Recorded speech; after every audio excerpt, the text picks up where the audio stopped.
দেশে একদিকে বছর বছর বাড়ছে তাপপ্রবাহের তীব্রতা, অন্যদিকে কমছে বনাঞ্চল। শুধু 2023 সালেই বনভূমি কমেছে 44,000 একর।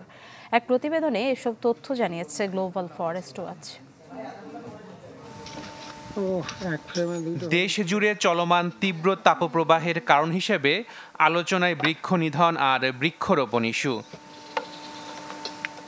একটি দেশে মোট ভূখণ্ডের 25% বনাঞ্চল থাকা আবশ্যক, তবে বাংলাদেশে নেই এই পরিমাণ বনাঞ্চল।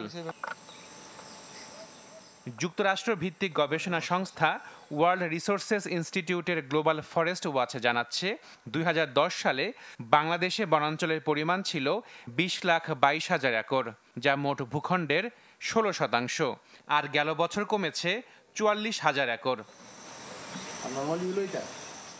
আন্তর্জাতিক এই গবেষণার প্রতিষ্ঠানটি বলছে, বাংলাদেশে 2001 থেকে 2023 সাল পর্যন্ত গাছ আচ্ছাদিত এলাকা কমেছে 6,07,620 একর।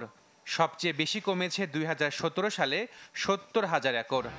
আজ থেকে 2 দশক আগে যা ছিল তার কমপক্ষে 50% বনভূমি বাড়ানোর কথা আমরা উল্টাটা দেখতে পাচ্ছি।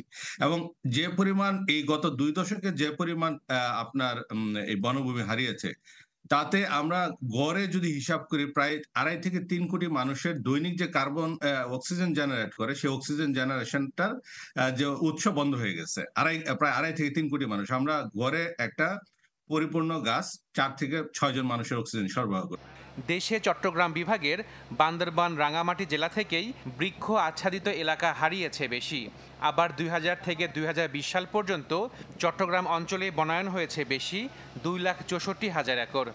আমাদের বর্তমানে বন আইন আছে 1927 সাল। এটা কত সাল? প্রায় 100 বছরের পুরনো বন আইন দিয়া আপনি 2024 এসে বন সুরক্ষা দিতে পারবেন না। প্রথম কথা হলো আইনটা করা উচিত খুব মানে ক্লিয়ার একটা আইন করা উচিত, যেটার মাধ্যমে সামাজিক বনায়নকে এখন যেভাবে বন দেখানো হচ্ছে সেটা দেখানো যাবে না।